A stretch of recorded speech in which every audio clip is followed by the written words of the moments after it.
नमस्कार, आप देख रहे हैं बड़ी खबर। मैं हूं आपके साथ उन्नति भटनागर। बुलेटिन का आगाज महत्वपूर्ण खबर के साथ, जहां कन्नौज पहुंचे आतंकी हमले में मारे गए मजदूरों के शव। जम्मू कश्मीर के शोपियां में आतंकियों के हमले में दोनों ही की जान गई। ठटिया थाना क्षेत्र के दनापुरवा गांव के रहने वाले थे ये दोनों मजदूर। सुरक्षा व्यवस्था को लेकर भारी पुलिस प्रशासन तैनात कर दिया गया है। मृतक मजदूरों के परिवारों के लिए मदद का ऐलान किया गया। सीएम योगी आदित्यनाथ ने 5 लाख की मदद का ऐलान किया है। तो देखिए, ये बड़ी अपडेट आपको बता रहे हैं। सुरक्षा व्यवस्था को लेकर भारी पुलिस फोर्स तैनात कर दिया गया है। जो मजदूर हैं वो टारगेट किलिंग का शिकार हुए और दोनों की जान गई और उनके शवों को देखिए उनके शहर लाया गया है कन्नौज। और इस दौरान शोक का माहौल है, गम का माहौल है। तो वहीं सीएम योगी आदित्यनाथ ने 5 लाख की मदद का ऐलान किया है, क्योंकि पूरे परिवार का सहारा था ये दो लोग। और ऐसे में आर्थिक सहायता के रूप में सीएम योगी आदित्यनाथ की तरफ से 5 लाख रुपए का ऐलान किया गया है, जो कि परिजनों को मिलेंगे। तो वहीं देखिए, लगातार इस तरीके की घटनाएं हो रही हैं और जो आम लोग हैं वो शिकार बन रहे हैं। जम्मू कश्मीर में ये दोनों रोजी रोटी के लिए गए थे, मजदूरी करने के लिए गए थे, लेकिन टारगेट किलिंग का शिकार हुए और इस वजह से दोनों की ही जान चली गई। आज दोनों के शवों को वापस लाया गया है कन्नौज और इस दौरान शोक का माहौल है, परिवार का बुरा हाल है। और इसी बीच देखिए, प्रशासन की तरफ से जहां एक और आश्वासन दिया जा रहा है, तो वहीं दूसरी तरफ आर्थिक मदद के लिए सीएम योगी आदित्यनाथ ने 5 लाख देने का ऐलान किया है। तो मृतक मजदूरों के परिवारों के लिए मदद का ऐलान हुआ है। सीएम योगी आदित्यनाथ ने 5 लाख की मदद देने के लिए कहा है प्रशासन को। और देखिए, दुख की घड़ी है परिवार के लिए, जहां रोजी रोटी के लिए जम्मू कश्मीर भेजा था, लेकिन किसे पता था कि दिवाली पर जिन्होंने वादा किया था कि वो घर वापस लौटेंगे, उनके शव इस तरीके से आ रहे हैं। और इस पूरी खबर का देखिए किस तरीके से सीएम योगी आदित्यनाथ ने संज्ञान लिया है और साथ ही साथ परिवार के लिए आर्थिक मदद की घोषणा भी सीएम योगी आदित्यनाथ की तरफ से की गई है। 5 लाख की आर्थिक मदद का ऐलान सीएम योगी आदित्यनाथ ने किया है इस पूरे मामले में। तो कन्नौज पहुंचे हैं आतंकी हमले में मारे गए मजदूरों के शव। गमगीन माहौल है इस वजह से। शोपिया में आतंकियों के हमले में दोनों की जान गई। ठटिया थाना क्षेत्र के दनापुरवा गांव के रहने वाले ये दोनों मजदूर बताए जा रहे थे। सुरक्षा व्यवस्था को लेकर भारी पुलिस प्रशासन तैनात है। और चलिए सीधा अपडेट ले लेते हैं। हमारे संवाददाता लखनऊ से नीलेश चौहान हमारे साथ जुड़ गए हैं। नीलेश, देखिए किस तरीके से शव पहुंच गए हैं कन्नौज और ऐसे में पूरा जो माहौल है गमगीन है, क्योंकि रोजी रोटी के लिए भेजा था और किसे पता था, परिवार वालों को नहीं पता था कि इस तरीके से उनके शव वापस आएंगे।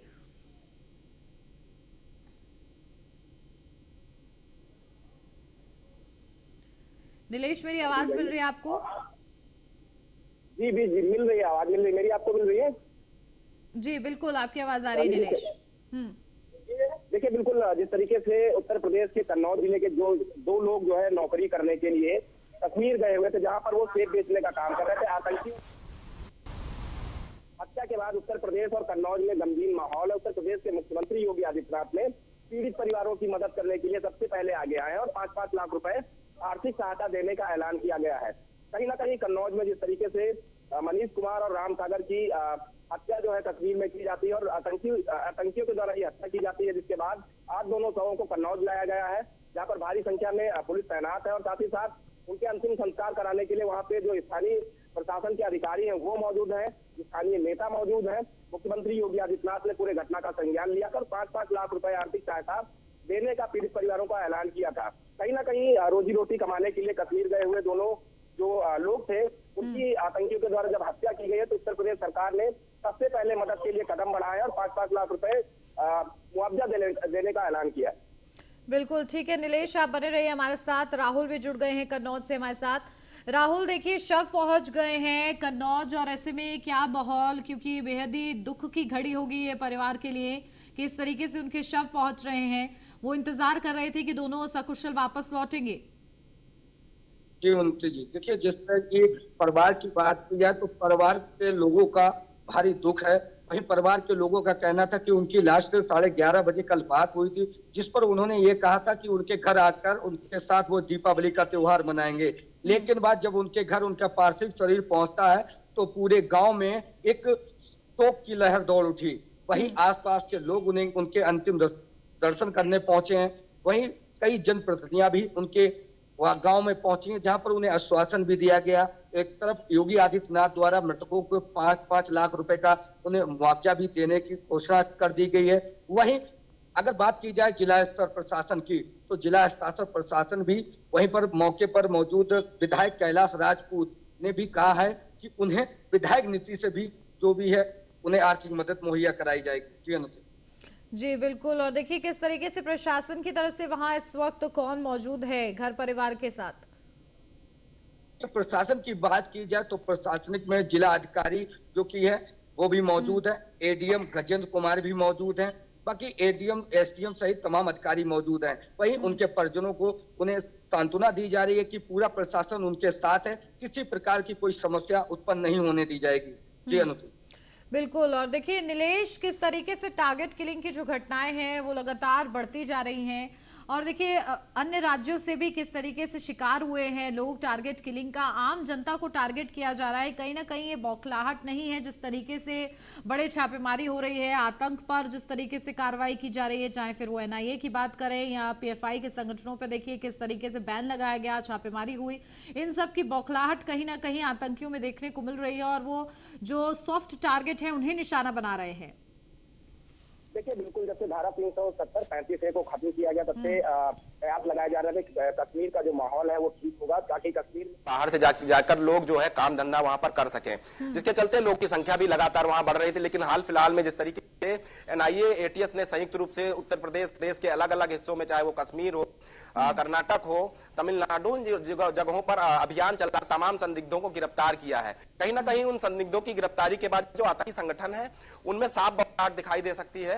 जिस तरीके से उत्तर प्रदेश के कन्नौज जिले के जो 2 लोग वहां पर रोजी रोटी कमाने के गए थे, सेब बेचने का काम करते थे, उनकी निर्मम हत्या कर दी जाती है, जिसके बाद कन्नौज शोक की लहर है। हालांकि उत्तर प्रदेश सरकार संभव मदद के लिए परिवार के साथ खड़ी है, लेकिन जिस तरीके से कश्मीर का माहौल बिगाड़ने का कुछ अलगाव तत्व काम करते हैं वो कहीं ना कहीं देश के लिए और कश्मीर के लिए बिल्कुल ठीक नहीं है। जिस तरीके से कश्मीर में लगाया जा रहा था कि कश्मीर अब शांति की ओर अग्रसर होगा, वहां पर इस तरीके की घटनाएं नहीं होंगी। लगातार टीवी की खबरों में, अखबारों की खबरों में लगातार ये देखा करते थे, पढ़ा करते थे कि कश्मीर में निरंतर इस तरीके की घटनाएं। हालांकि केंद्र सरकार के जब वहां पर तमाम बड़े निर्णय लिए गए, जिसके बाद वहां पर इस तरीके की घटनाओं में कमी आई है। हाल एक बार फिर से वो बौखलाहट कश्मीर के उन अलगाववादी लोगों के अंदर दिखाई पड़ रही है जो कहीं ना कहीं देश को विभाजित करना चाहते हैं, देश के अंदर का माहौल खराब करना चाहते हैं। वो इस तरीके से आम जनता को निशाना बनाएंगे तो आने वाले दिनों में कश्मीर के अंदर एनआईए और एटीएस की कार्रवाइयों का दौर देखने को मिलेगा। और वहीं अगर हम बात करें स्थानीय पुलिस की, तो कहीं ना कहीं स्थानीय पुलिस लगातार अभियान चलाकर ऐसे लोगों को चिन्हित कर रही है, चाहे वो इनकाउंटर में मारे जा रहे हो या फिर उनको गिरफ्तार करके जेल भेजने की कार्रवाई हो। कहीं ना कहीं इस पूरे प्रकरण अगर देखें तो उत्तर प्रदेश के मुख्यमंत्री योगी आदित्यनाथ भी सख्त नजर आ रहे हैं। वहीं उत्तर प्रदेश के जो 2 निवासी थे उसका संज्ञान सरकार के भी लोग ले सकते हैं, जिसके बाद वहां पर पैमाने पर सर्च ऑपरेशन चलाया जाएगा। जिन लोगों ने दोनों उत्तर प्रदेश के निवासी जो मजदूर थे वहां पर काम करने गए थे, जिनकी हत्या हुई है, उनके हत्यारों को ढूंढ निकालकर उनका इनकाउंटर होगा या तो उनको जेल भेजने की कार्रवाई की जाएगी। अब देखना होगा कि सर्च ऑपरेशन जब चलता है तो उनको जिन जो हत्यारे हैं उनको संरक्षण देने वाला कश्मीर का कोई व्यक्ति है या फिर उनको कोई हैंडल कर रहा था, उन तमाम मुद्दों पर पड़ताल फिलहाल शुरू हो गई है। अब देखना होगा कि कब तक उनकी गिरफ्तारी होती है। बिल्कुल, देखिए इसमें पूरे मामले में विस्तृत जांच होगी और जांच के बाद जो खुलासा होता है वो देखना होगा। लेकिन राहुल देखिए, परिवार के लिए सबसे ज्यादा दुख की घड़ी है ये इस वक्त, और हालांकि मदद का ऐलान किया गया है, 5 लाख की आर्थिक मदद दी जाएगी और अभी परिवार इस हालत में नहीं है कि कुछ भी बोल पाए। लेकिन फिलहाल क्या कहा जा रहा है, क्या वो किस तरीके से अब इस पूरी घटना को वो सह रहे हैं?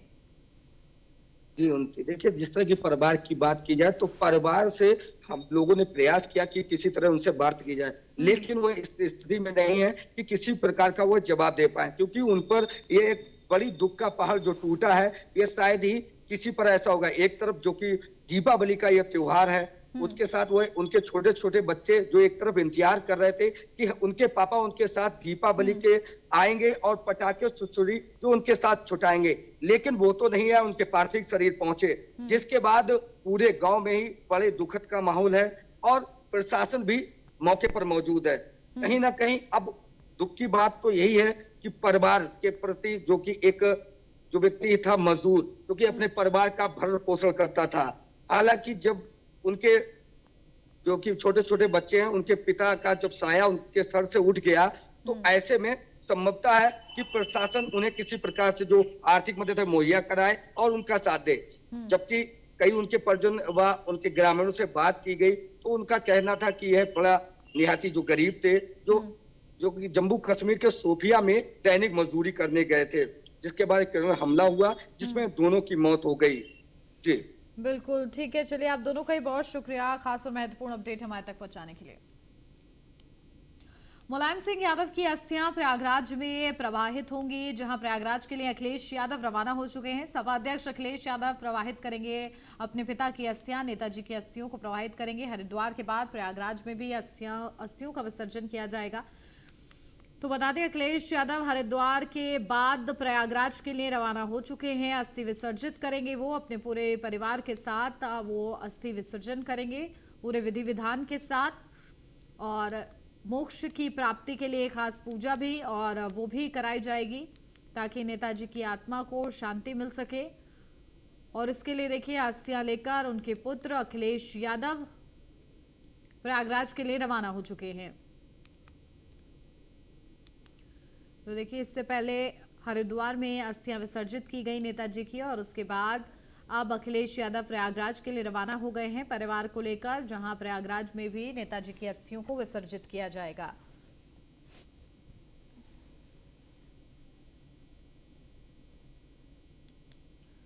तो पूरे विधि विधान के साथ हरिद्वार में अस्थियों को विसर्जित किया गया। इस दौरान समाजवादी पार्टी के अध्यक्ष अखिलेश यादव के साथ उनकी पत्नी भी मौजूद रही, डिंपल यादव, शिवपाल यादव भी मौजूद रहे और हरिद्वार में अस्थियों को विसर्जित किया गया। एक तरफ हरिद्वार की तस्वीरें आपको दिखा रहे हैं जहां हरिद्वार के में अस्थियों को विसर्जित किया गया नेताजी की, तो वहीं दूसरी तरफ संगम के लिए अखिलेश यादव रवाना हो चुके हैं परिवार के साथ, और वहां पर भी जाकर प्रयागराज में अस्थियों को विसर्जित करेंगे। जो अस्थियों के विसर्जन की तैयारी है वो लगभग पूरी की जा चुकी है। तो ये बड़ी अपडेट है कि अखिलेश यादव रवाना हो चुके हैं अपने पिता की अस्थियों को विसर्जित करने के लिए। प्रयागराज के लिए वो प्रस्थान उन्होंने किया है और परिवार के भी तमाम सदस्यगण उनके साथ मौजूद हैं। श्रद्धा के साथ अंतिम विसर्जन जो है किया जाएगा। पूरे राजकीय सम्मान के साथ नेताजी का अंतिम संस्कार किया गया। उसके बाद अखिलेश यादव हरिद्वार पहुंचे और वहां पर नेताजी की अस्थियों को विसर्जित किया नमामि घाट पे, और उसके बाद अब प्रयागराज के लिए भी अखिलेश यादव रवाना हो चुके हैं। परिवार के भी तमाम समस्त सदस्य जो हैं उनके साथ मौजूद हैं। तो संगम में प्रवाहित की जाएंगी मुलायम सिंह यादव की अस्थियां, और इसके लिए उनका काफिला रवाना हो चुका है प्रयागराज के लिए। तस्वीरें आपके सामने हैं। तो देखिए नेताजी के आत्मा की शांति के लिए, उनको मोक्ष के लिए पूजा भी की गई थी हरिद्वार में, और अब क्योंकि प्रयागराज में भी अस्थियों को विसर्जित करना है तो उससे पहले पूजा रखी गई है, जिस दौरान अखिलेश यादव पुत्र होने के नाते पूजा संपन्न करते नजर आएंगे और पूरी श्रद्धा के साथ विधि विधान के साथ अस्थियों को विसर्जित किया जाएगा ताकि नेताजी की आत्मा को शांति मिल सके।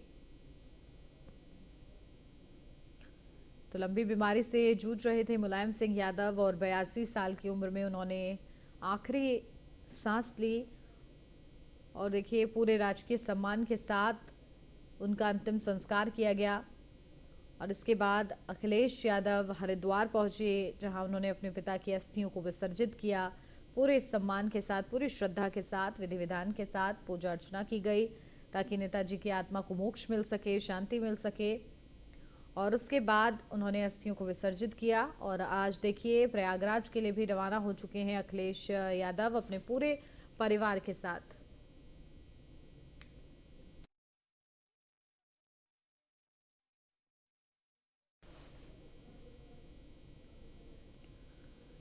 प्रयागराज के लिए अखिलेश यादव रवाना हो चुके हैं। कांग्रेस अध्यक्ष चुनाव की मतगणना आज खड़गे और शशि थरूर के बीच मुकाबला है। कांग्रेस मुख्यालय में वोटों की गिनती जारी है।